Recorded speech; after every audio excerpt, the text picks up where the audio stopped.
நடப்பாண்டு முதல் கருணாநிதி பிறந்த நாள் செம்மொழி நாளாக கொண்டாடப்படும் என சட்டப்பேரவையில் அமைச்சர் சாமிநாதன் அறிவித்தார். தமிழ் வளர்ச்சித்துறை புதிய அறிவிப்புகளை வெளியிட்ட அமைச்சர் கோவையில் உள்ள செம்மொழி பூங்காவில் தமிழ்த்தாய் திருவுருவச் சிலை நிறுவப்படும் என்று தெரிவித்தார். தமிழறிஞர்கள், எல்லை காவலர்கள், அகவை முதிர்ந்த தமிழறிஞர்களுக்கு தற்போது திங்கள்தோறும் வழங்கப்படும் உதவித்தொகை உயர்த்தி வழங்கப்படும் என்றும் அமைச்சர் சாமிநாதன் குறிப்பிட்டார்.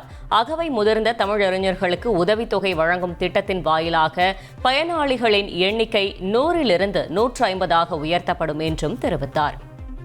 இவ்வாண்டு முதல் வருகிற ஜூன் முதல் முத்தமிழர் ஐயா கலைஞருடைய பிறந்தநாளை செம்மொழி நாளாகவும் கொண்டாடப்பட இருக்கிறது என்பதை இந்த நேரத்தில் மகிழ்ச்சியோடு தெரிவித்துக் கொள்கிறேன்.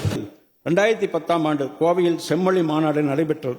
அந்த மாபெரும் விழாவினை இந்நாளும் நினைவில் கொள்ளும் வகையில் தமிழன்னைக்கு மேலும் சிறப்பு சேர்க்கும் முகமாக கோவை செம்மொழி பூங்காவில் தமிழ்த்தாய் சிலை நிறைவுப்படும் என்பதை மகிழ்ச்சியோடு தெரிவித்துக் கொள்கிறேன். தமிழ் மொழியின் மீது தமிழ்நாட்டின் மீதும் பற்றுக்கொண்டு ஆற்றிய அளப்பரிய பங்களிப்பை போற்றும் விதமாக தற்போது திங்கள்தோறும் வழங்கப்படும் உதவித்தொகையினை தமிழறிஞர்களுக்கு ரூபாய் 4000 7,500 அகவை முதிர்ந்த தமிழறிஞர்களுக்கு ரூபாய் 3,500 7,500 எல்லை காவலருக்கு 5,500 7,500 உயர்த்தி வழங்கப்படும்.